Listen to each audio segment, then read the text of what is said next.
저희가 이 출애굽기 40장 마지막 그 본문의 말씀을 가지고 회막의 삶에서 성막의 삶으로라는 제목을 가지고 함께 출애굽기의 이제 마지막 말씀을 나누려고 합니다. 지난주에 저희가 출애굽기 20장에서 이제 하나님께서 이스라엘 백성들에게 지키라고 주신 10계명의 내용들을 다시 한번 새롭게 재조명하면서 보는 그런 시간을 가졌습니다. 그리고 이제 출애굽기 20장 이후로부터는 대부분의 내용이 이제 성막에 관련된 내용이고 또 이 율법에 하나님 주신 10계명의 보다 더 구체적인 지침인 율례들에 대한 자세한 내용들입니다.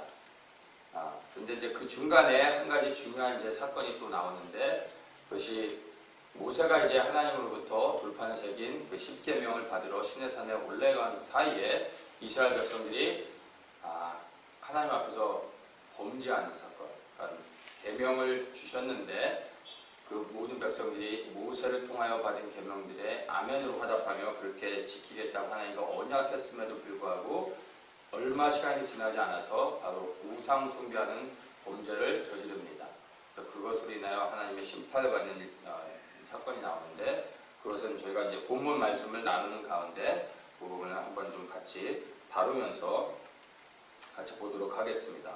제목이 회막의 삶에서 성막의 삶으로라는 이제 타이틀로 만들었는데 제목을 가지고서는 정확하게 이게 이 제목이 무엇을 의미하는지를 잘 알 수가 없습니다. 이 회막이 뭐고 성막이 무엇인지에 대해서 이해를 하게 되면 지금 이 타이틀 그리고 또 우리가 본문에서 나누려고 하는 내용이 무엇인지를 알 수 있습니다.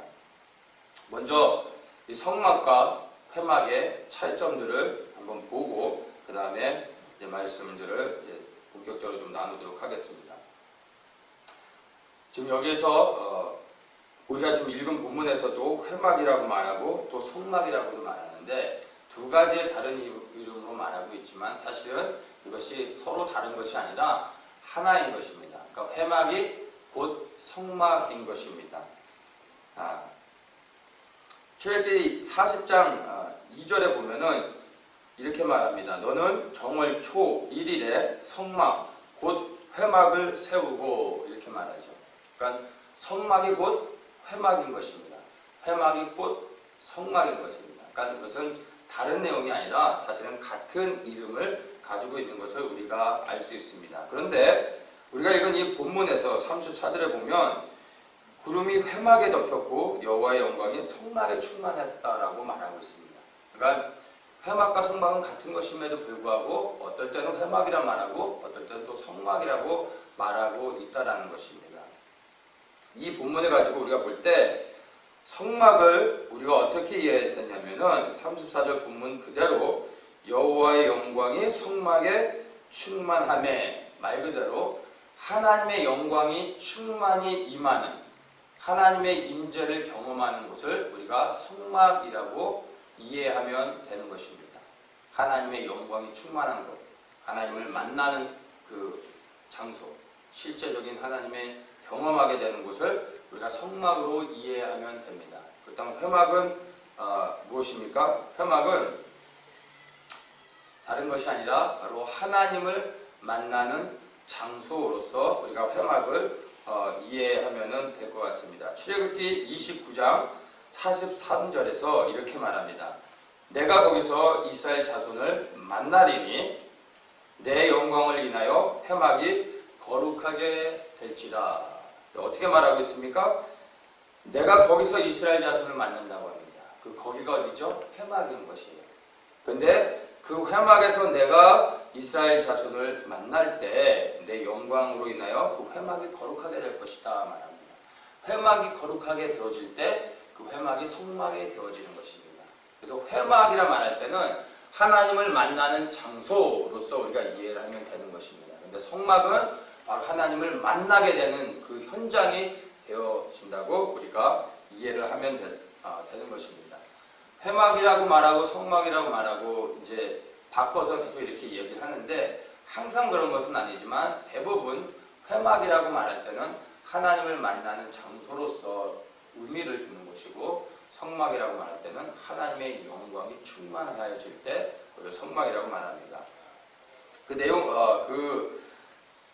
단어의 의미를 보면 그 성막이라고 말할 때는 타바네클이라는 단어를 씁니다. 타바네클. 우리가 타바네클이라는 단어를 들어보셨죠? The Feast of Tabernacle. 장막절이라고 하죠. 이스라엘의 7절기 가운데 마지막 가장 중요한 절기 장막절. 그것을 The Feast of Tabernacle이라고 말합니다. 그것을 The Feast of Tent라고 말하지 않습니다. 왜냐하면 그 타바네클이라고 의미를 다르게 두고 말합니다. 그 타바네클은 미시칸이라는 히브리어에서 온 것인데 거주지라는 의미를 갖고 있습니다. 영유지, 거주하는 곳이라는 의미를 갖고 있습니다. 이거는 샤칸이라는 단어에서 온 것인데 샤칸이라는 단어의 의미가 거주하다, 영구히 거하다 이런 의미로 사용되고 있습니다. 그러니까 성막이라고 말할 때는 하나님의 영광이 거주하는 곳입니다. 하나님의 영광이 영원히 함께 거하는 곳을 타바네클, 성막이라고 우리가 이해를 하면 됩니다. 근데 여기서 이제 회막은 뭐라고 쓰냐면 영어에서는 흔하게 텐트라는 단어를 사용합니다. 이것은 오헬이라는 히브리어를 쓰고 있는데 그것은 그러니까 말 그대로 그냥 텐트인 거예요. 그냥 피지컬리 우리가 눈에 보여지는 천막으로 이해를 하면 됩니다. 그것은 외형적으로 어떤 공간을 의미한다고 할 수 있습니다. 또 다른 의미로는 성전 건물을 의미하는 단어이기도 합니다. 그 오헬이라는 단어가 성전 건물. 그러니까 그 안에 어떤 영적인 깊은 의미가 있는 것이 아니라 그냥 눈에 보여지는 건물과 공간을 말할 때 텐트, 오헬이라는 단어를 쓰고 있음을 우리가 구분할 수 있는 것입니다. 그래서 성막은 하나님의 영광이 충만한 그 장소인 것이고 회막은 하나님을 만나는 장소로서 우리가 이해를 하면 됩니다. 또 다른 의미, 이렇게 이해로서는 성막은 인사이드 안쪽이 되는 것이고 회막은 아웃사이드 바깥쪽이 된다라고도 우리가 이해를 할 수 있습니다. 근데 중요한 것은 하나님의 영광은 회막이 아니라 성막에 있는 것입니다. 하나님의 영광은 바깥에 있는 것이 아니라 안에 있다라는 것입니다. 우리가 맥도날드에서 만나요 라고 했을 때 맥도날드 건너편에서 맥도날드를 보고 있으면 사람을 만날 수 있는 게 아니라 거기서 만나자고 했을 때는 맥도날드 안에 들어가서 만나는 것입니다. 그 앞에 서 있다고 해서 만남이 이루어지는 게 아니죠. 그래서 회막이라고 할 때 하나님을 만나는 장소이지만 그 회막 바깥에 있어서는 실제로 하나님을 만나지 못한다는 것입니다. 성막 안으로 들어갈 때 비로소 하나님을 만날 수 있다는 것을 우리가 이해할 수 있습니다. 그래서 오늘의 이 제목을 이제 여러분이 이해할 수 있을 것입니다. 회막의 삶에서 성막의 삶입니다. 회막의 삶에 머물러 있으면 안 되고 성막의 삶으로 우리가 나아가야 된다는 것입니다. 들어가야 된다는 것을 우리가 이해할 수 있는 것입니다. 그렇다면 이제 어떨 때 회막이라고 말하고 어떨 때 성막이라고 말하는지 여러분이 이제 이해할 수 있을 것입니다. 자, 오늘날 교회 안에서도 안타깝지만 회막의 삶에 머물러 있는 많은 사람들이 있습니다. 교회는 하나님을 만나는 곳입니다. 교회는 하나님의 영광이 충만한 곳입니다. 그런데 우리가 교회에 왔다고 해서 예배를 드렸다고 해서 그것으로 인하여 성막이 되는 것은 아닙니다. 교회에 왔다고 해서 마당을 밟았다고 해서 그것이 반드시 하나님을 경험하고 하나님의 임재를 누린다라고 우리는 장담할 수 없다라는 것입니다. 회막에만 왔다 돌아갈 수 있는 것입니다. 진정으로 내가 성막 안으로 들어가 하나님의 영광의 임재 안에 머물며 그 영광 안에서 충만함을 누리며 하나님을 경험하다 돌아가는 것인지 우리는 분별해야 된다라는 것입니다.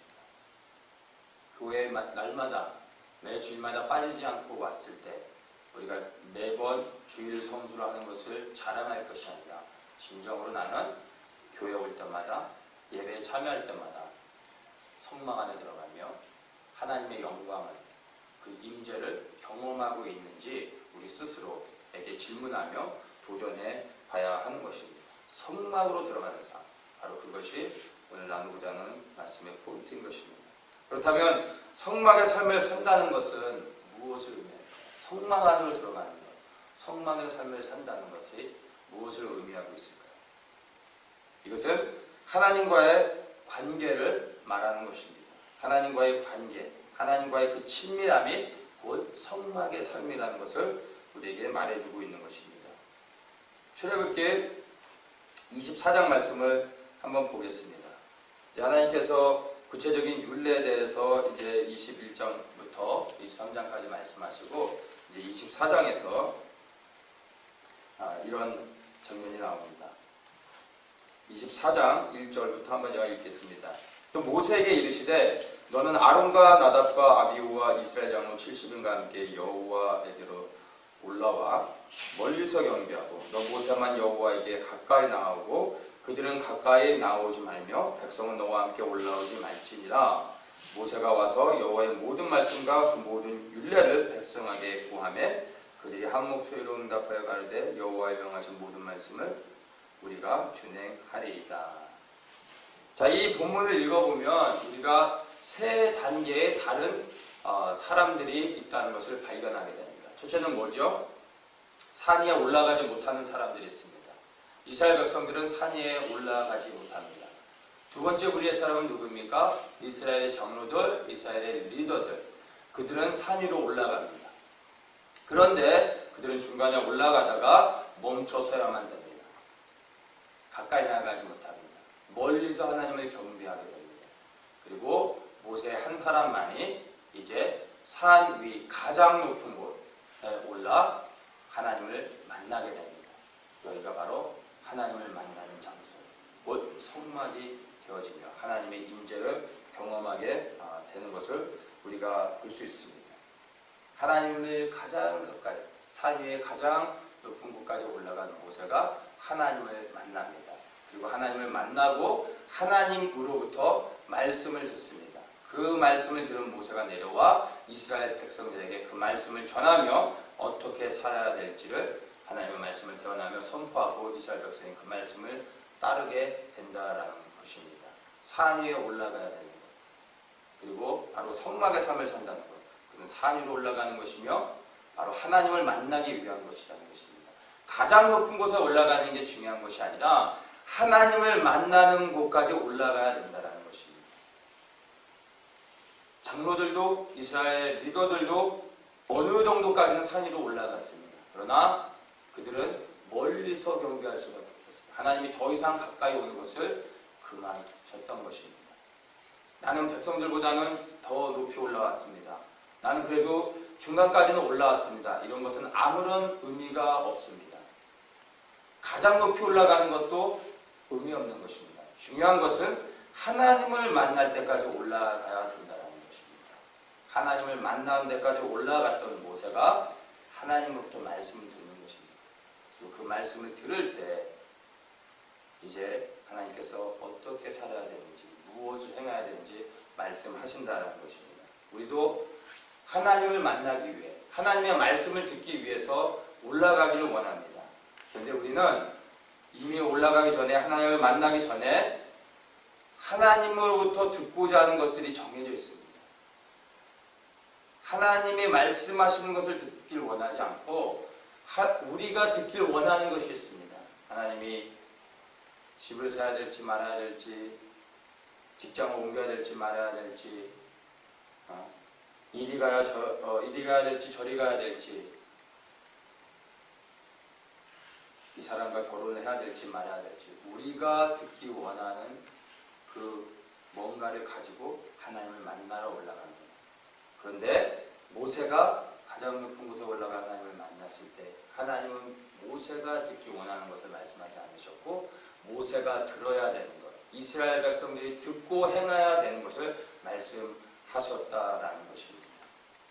하나님을 사모하고 그리고 산 위에 하나님이 계신 가장 높은 곳까지 올라가 하나님을 만나야 되며 하나님으로부터 들어야 되는데 우리가 원하는 것을 듣는 것이 아니라 하나님이 우리에게 말씀하시는 것을 들을 수 있는 귀가 열려야 되고 그러한 마음을 가지고 나아갈 때 하나님이 우리를 만나주시고 우리에게 하나님이 무엇을 지키고 무엇을 따라 살아야 될지 우리에게 말씀하신다라는 것입니다. 산 위로 올라가 하나님을 가까이 하는 삶, 하나님을 만나는 삶, 바로 그것이 성막의 삶을 이야기하는 것입니다. 우리가 산 위로 올라가야 되고 우리가 하나님을 가까이 하며 하나님의 친밀한 가운데 나가야 되는 이유는 바로 하나님으로부터 듣고 하나님께 순종하기 위한 것입니다. 바로 이것이 성막의 삶을 의미하는 것입니다. 성막의 삶을 사는 자에게 하나님이 비로소 무엇을 듣고 행해야 되는지를 말씀하는 것이고 이것이 곧 생명을 얻는 일인 것입니다. 그리고 그러한 말씀을 듣는 자에게 하나님이 그 삶을 인도하시고 하나님께서 그 모든 삶의 현장 가운데 보호하고 지키신다는 것입니다. 그런데 이러한 성막의 삶을 살지 않을 때, 이 성막의 삶을 살지 않으면 어떻게 되는지를 성경은 우리에게 보여주고 있습니다. 성막의 삶을 살지 않을 때 일어나는 일 무엇입니까? 바로 성막의 삶을 살지 않을 때 가장 높은 곳에 올라 하나님을 만나지 않고 성막의 삶 안으로 들어가지 못할 때 일어나는 일, 범죄하는 것입니다. 하나님 앞에 범죄하고 죄를 짓고 넘어지게 된다는 것입니다. 산 아래에 있을 때, 산 위에 올라가지 않고 산 아래에 있을 때 성막의 삶을 살지 않을 때 일어나는 일, 바로 죄를 짓는 것입니다. 출애굽기 32장 말씀을 한번 보겠습니다. 이제 출애굽기를 마치면서 아주 중요한 포인트 가운데 하나가 되는 것입니다. 하나님이 모세를 통해서 10계명을 주셨고 이스라엘 백성들이 아멘으로 화답하며 그렇게 계명을 지키며 살아가겠다고 하나님과 언약하고 이제 모세가 시내산에 올라 돌판에 새긴 하나님의 계명을 갖고 내려오려고 하는 찰나에 그 순간을 견디지 못하고 이스라엘 백성들이 아론을 위시해서 우상을 만들고 그 우상 앞에 절하며 숭배하며 하나님과의 언약을 깨트려 버리고 많은 사건이 바로 출애굽기 32장에서 우리에게 보여주고 있습니다. 1절부터 제가 한번 읽겠습니다. 백성이 모세가 산에서 내려오니 더딤을 보고 모여 아론에게 이르러 가로되 일어나라 우리를 인도할 신을 우리를 위하여 만들라 이 모세 곧 우리를 애굽 땅에서 인도해 낸 사람은 어찌 되는지 알지 못함이니라. 아론이 그들에게 이르되 너희 아내와 자녀의 귀의 금고리를 빼어 내게로 가져오라. 자, 이렇게 하면서 이들이 이제 우상을 만듭니다. 송아지 우상을 만들고 그것에 절하며 음란을 행하며 하나님을 예배하는 것에서 실패하여 범죄하는 것을 이제 우리가 보게 된다는 것입니다. 어떤 사람들이 죄를 짓습니까? 산 위에 올라가지 않았던 사람, 올라가지 않고 산 아래에 머물러 있던 사람들, 즉 성막의 삶을 살지 않고 회막의 산 자리에 머물러 있던 사람들이 범죄하는 것을 우리가 보게 됩니다. 성경에서는 하나님께서 이스라엘 백성들은 올라오지 말라고 말하고 있습니다. 그러나 이것의 구체적인 의미는요, 그들은 하나님 앞에 온전하지 못했기 때문에 하나님을 두려워했기 때문에 올라갈 수 없었던 것입니다. 바로 산 아래에 머물러서 하나님을 두려워해서 올라갈 수 없었던 자들, 바로 그러한 자들이 산 아래에서 범죄했던 것입니다. 산 가장 높은 곳에 올라 하나님을 대면하며 만났던 모세는 범죄하지 않습니다. 하나님을 가장 가까이서 만나는 자는, 하나님의 임재 안에 있는 자는, 그 성막의 삶 안에 머물러 있는 자는 죄를 짓지 않는 것입니다. 우리 하나님을 떠나 산 아래에 머물러 있는 자들이 죄를 짓는 것을 우리가 보게 되는 것입니다. 바로 이것 때문에 산 위로 올라가야 되는 것이고, 산 위에 올라가 바로 하나님을 대면하며 하나님의 임재를 경험해야 되는 것입니다. 이것이 바로 성막의 삶임을 우리에게 보여주고 있는 것입니다. 출애굽기 33장 9절에서 이렇게 말합니다. 모세가 회막에 들어갈 때 구름 기둥이 내려 회막 문에 서며 여호와께서 모세와 말씀하시니. 자, 모세가 회막에 들어갈 때 구름 기둥이 내려왔다고 말합니다. 그 구름 기둥이 상징하는 게 뭐죠? 하나님의 임재, 하나님의 영광을 상징하는 것이 구름 기둥인 것입니다. 이스라엘이 광야에서 행진할 때 늘 구름 기둥과 불 기둥이 함께했습니다. 하나님이 함께하시는 하나님의 임재를 보여주는 상징인 것입니다. 그런데 그가 회막에 있을 때 구름 기둥이 내려온 것이 아니라 회막에서 들어갈 때, 회막에 들어갈 때 구름 기둥이 내려왔다라고 말하고 있습니다. 회막에 들어갔다라는 것은 무엇을 의미하죠? 회막에 들어가는 순간 회막이 성막이 되어지는 것입니다. 성막이 되어지는 순간 구름 기둥이 내려와 그 위에 충만해지는 것입니다. 성막에 들어갈 때 바로 하나님의 임재, 하나님의 영광 안에 거하게 되는 것을 우리에게 보여주고 있는 것입니다. 그때 바로 성막 안에 거할 때 하나님이 비로소 모세를 만나주시며 모세에게 말씀하시는 것입니다. 그래서 이 회막에 들어갔을 때 여호와께서 모세와 말씀하셨다라고 말하고 있습니다. 성막에 거할 때 하나님과 교제하며 그 친밀한 가운데서 하나님의 뜻을 분별하며 하나님의 인도함을 받을 수 있는 것을 우리가 보게 되는 것입니다. 하나님을 만나는 장소는 회막입니다. 그러나 회막에 머물러 있어서는 하나님의 임재, 하나님의 영광을 경험할 수 없다라는 것입니다. 성막, 회막 안으로 성막에 들어가야 하나님의 임재를 경험하며 하나님으로부터 말씀을 듣게 되는 것을 보게 되는 것입니다. 이스라엘 백성들에게는 모든 것이 있었습니다. 그들에게는 성막이 있었고요, 지성소와 성소가 있었고 그 안에 하나님의 법궤가 있었습니다. 그리고 그들에게는 하나님의 약속도 있었고 제사를 드릴 제사장과 번제물이 있었습니다. 그들에게는 하나님을 만날 수 있는 모든 조건이 갖춰져 있었습니다. 그렇다면 이스라엘 백성들은 하나님을 날마다 경험하며 하나님을 만났을까요? 그렇지 않다라는 것입니다. 그들은 하나님을 만날 수 있는 모든 조건을 갖추고 있었음에도 불구하고 그들은 하나님을 만나는 것에 실패하여 결국에 하나님을 떠나고 하나님으로부터 심판을 받고 멸망을 받게 되는 것을 우리는 보게 됩니다. 그들이 갖추지 못했기 때문이 아닙니다. 그들에게 모든 것이 있었음에도 불구하고 하나님을 만날 수 있는 모든 것이 갖춰져 있음에도 불구하고 하나님을 만나는 곳에서 실패하고 우리가 멸망을 당하게 된 것을 우리는 역사를 통해서 보게 되는 것입니다. 그렇다면 오늘날 우리 그리스도인들의 삶은 어떻습니까? 이스라엘과 동일하게 우리는 모든 것을 갖추고 있습니다. 눈에 보여지는 아름다운 아주 크고 좋은 예배당이 있습니다. 그리고 그 훌륭하신 목사님들의 좋은 설교 말씀도 있습니다. 멋있는 성가대의 찬양도 있고 하나님을 찬양할 수 있는 각종 악기들도 있습니다. 그리고 훌륭한 예배 인도자도 있고 모든 시스템들이 갖춰져 있습니다. 하나님을 만날 수 있는 모든 좋은 조건들이 우리 교회 안에 넘쳐나고 있습니다. 그렇다면 우리는 이제 질문을 해봐야 됩니다. 이 좋은 환경 가운데서 여러분들은 하나님을 날마다 만나고 있습니까? 예배 때마다 하나님의 그 영광의 임재 안에 충만히 거하며 그 사랑과 하나님의 은혜를 예배 때마다 경험하고 있는지 우리는 돌아봐야 되고 한번 생각해 봐야 된다는 것입니다. 과연 매일의 예배 가운데 매일의 삶 가운데 성막의 삶 가운데서 하나님을 만나며 그 임재 안에 살아가고 있는지 우리 스스로 정직히 돌아봐야 된다는 것입니다.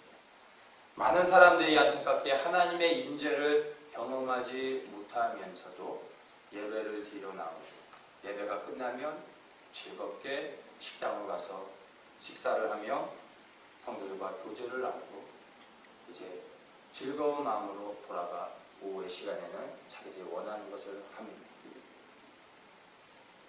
주일날 내 몸이 나와서 예배 첫 시작부터 예배 끝날 때까지 참여했다라는 그 하나만으로 책임을 다했다라고 생각하며 그 책임에서 자유로워지면서 이제는 내가 그 예배 가운데서 하나님을 정말로 경험하고 하나님의 임재를 누렸는지는 상관하지 않고 그냥 돌아간다라는 것입니다.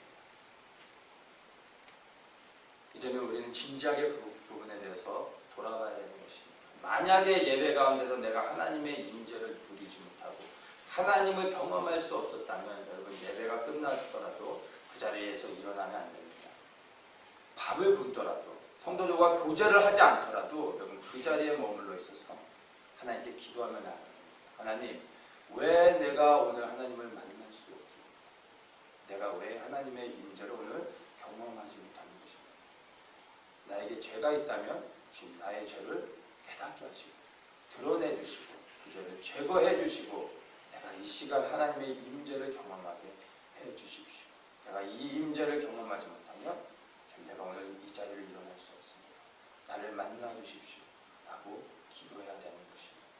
그러한 자에게 하나님의 은혜가 임하고 하나님께서 죄를 사하여 주시며 하나님의 은혜 가운데서 하나님 충만히 그 사람을 만나 주시고 하나님의 영광을 보게 해 주신다라는 것입니다.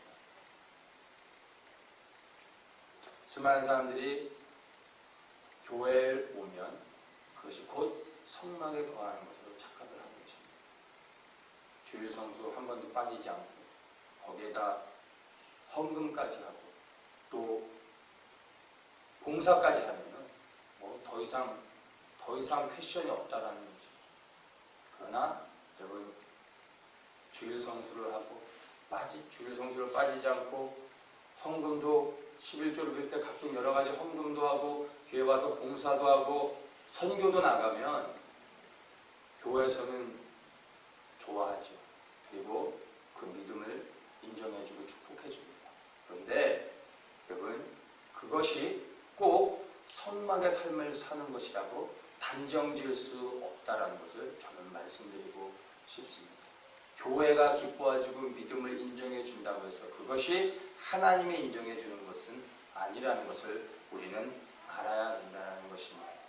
그렇게 회막에만 거하는 삶, 하나님의 임재를 경험하지 못하고 그냥 회막에만 왔다 그냥 돌아가는 삶을 살다가 예수 그리스도의 그 마지막 심판대 앞에 섰을 때 너는 뭐하다 왔니? 라고 물으면 저는 주일 성수도 한 번도 빠지지 않았고 11조도 했고 봉사도 많이 했는데요 라고 말할지라도 주님은 나는 너를 본 적이 없다라고 말씀하시면 어떻게 하실 겁니까?